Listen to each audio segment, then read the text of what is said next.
Let's read Rainforest Rescue, pages 16 and 17. But what about the baby orangutan? Asks Alice. Rosie points and says, Look! The mother orangutan is there. The big orangutan is angry. She wants her baby, says Grandpa. Rosie is scared. What can we do? She asks.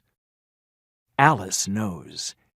She puts the baby orangutan on the ground.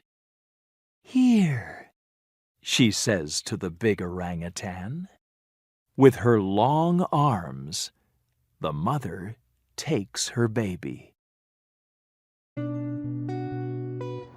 Now we work on the activity page.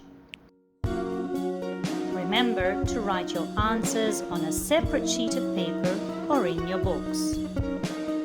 Bye!